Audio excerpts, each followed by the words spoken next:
Pierre Blériot-Niamec, lorsqu'on vient d'écouter Elimi Lobé dénoncer, lorsqu'on vient d'écouter Elimi Lobé argumenter, parlant de l'opposition, faisant l'autopsie de toutes ces alliances qui sont nées, est-ce que nous n'allons pas arriver à une déduction? Au Cameroun, le problème de l'opposition serait-elle l'opposition elle-même? J'ai déjà donné ma position claire sur les tares et les avatars de l'opposition camerounaise. Je vous ai dit qu'en 92, dans les débuts des années 90, les gens avaient déjà marre du président actuel. Un vent soufflait, un vent de changement. Tout à fait. Ce qui a conduit aux élections que vous avez vues. Il n'y avait pas une opposition qui s'était particulièrement organisée. C'est le peuple qui disait que nous en avions marre. Le RDPC, son champion, n'avait pas encore mis sur pied les stratégies. Je vous assure, si vous prenez au cas par cas, le cas Cameroun, Paul Biya a pris le soin de se fabriquer ses opposants. Vous insistez. Ça, c'est ma position. Il les a fabriqués dans différentes officines, mais il s'est fabriqué ses propres opposants. Qu'est-ce que vous entendez par là? Si je cite les noms, ça va... Bon, je suis fatigué des noms, mais prenons même les derniers intellectuels. Vous voyez? On vous a dit que le professeur Abba Oyono a rendu visite à Cabral, à la conférence de Cabral, au congrès de Cabral. Oui. Si vous suivez l'itinéraire du professeur Abba, il a dit un jour qu'il soutiendrait un candidat jeune. Et on lui a demandé lequel, il a dit Cabral. Est-ce que c'est Cabral qui s'appelle désormais Kamto? Non. Qu'est-ce qui explique cette migration? C'est que déjà les gens se sont dit, bon, il faut que chacun se pose. Ça, j'ai appris comme ça en passant. Quand j'ai suivi une interview d'Albert Zonga dans Balafon, sur Balafon. Bien sûr, bien sûr. Et Albert Zonga disait, on ne peut pas se mélanger avec quelqu'un qui dit que la politique l'a rendu, lui a donné la nourriture. Et le journaliste, c'était Cyril Bodjiko, lui dit, il y a quelqu'un qui a dit ça. Qui a dit ça? Il dit, bon, il y a quelqu'un qui a dit ça. Il parlait de Cabral. Parce qu'en fond, on avait mis effectivement l'image de Cabral. Et effectivement, Cabral l'a dit. Parce que nous avons tous connu Cabral. Il était un maigrichon. Alors, oh là là, c'est insultant là. Bon, Cabral était très maigre. Disons qu'il n'avait pas de poids. Mince. Bon, mais tout le monde n'est pas né pour être corpulent. Non, aucun bassin n'est mince quand il a l'argent.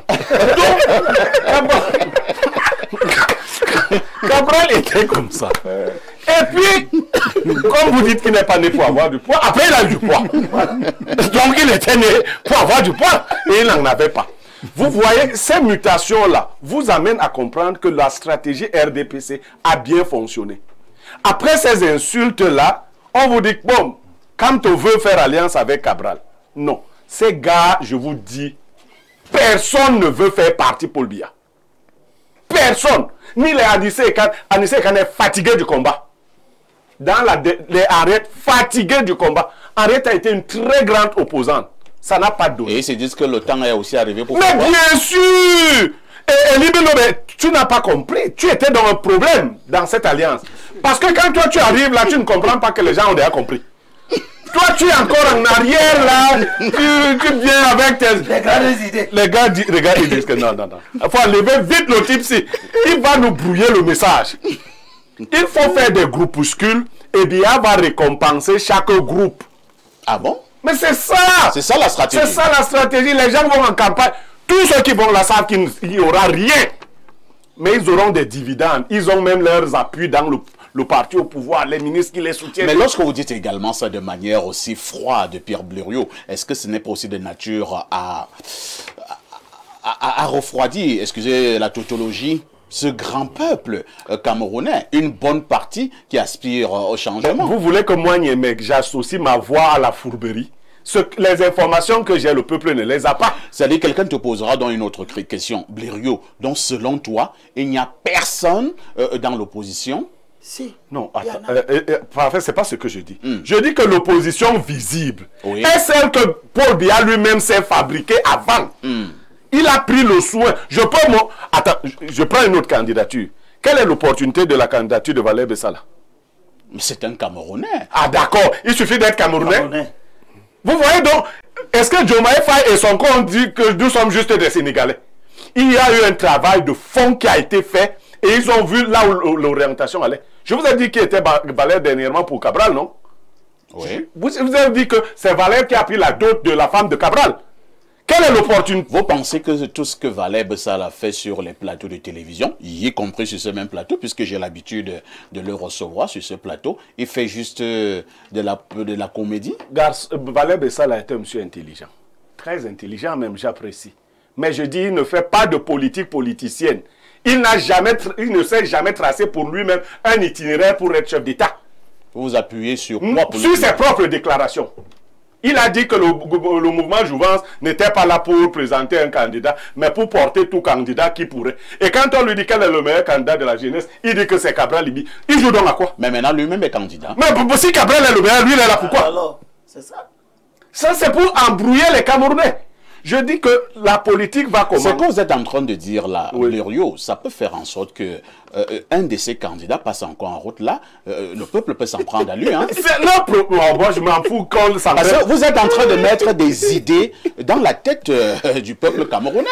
Qui peuvent se dire à un moment donné, Blériot, que ce peuple qui peut se dire à un moment donné, mais attendez, nous avons été tous dans l'entourloupe. Mais nous sommes dans l'entourloupe. C'est ça la vérité. Je dis que le peuple camerounais qui allez tomber dans le piège. Ces gars-là ont leurs alliances avec Biya. Il s'agit de part et d'autre pour que la communauté internationale croit qu'il y a la démocratie chez nous. Les gars qui voulaient être opposants, c'est les Ouonanguini. Ça les a dépassés. Ils se sont calmés. Est-ce que moi j'invite quelqu'un? Ça les a dépassés. Ils se sont calmés. Quand ils sont venus là, ils venaient de Bordeaux, ils avaient les idées neuves. Et le pouvoir, quand le pouvoir est comme ça, ils ont tapé. On leur a dit continue de taper. On a bloqué sa progression 15 ans. Il a dit que vraiment, l'affaire si. Et personne pour te soutenir dans ces conditions-là. Si je vais faire l'autopsie des gens qui disent être de l'opposition, vous les écoutez pas. Mais Sanga Nyamdi est opposant. Quelqu'un qui vous dit qu'il peut être nommé quelque part. Si vous voulez faire partie Biya, laissez Biya avec ses choses et ses nominations. Mettez-vous résolument dans l'opposition. Travaillez. Construisez vos propres fortunes par vous-même. Vous entrez, vous jouez avec Biya, vous ressortez, et après vous dites, non, on veut faire partie. Ils ne veulent pas faire partie Biya. Tout ce qu'on organise là maintenant, c'est qu'on se demande si Biya disparaît sans qu'on ait fait une élection. Ça devient quoi? Un téléspectateur vous a dit que la vraie élection, c'est après Biya, n'est-ce pas? C'est pour cela que les gens sérieux se préparent. Pour le moment, Biya nous a eu. Ça, c'est mon mot de fin sur la question. Biya nous a eu. D'accord.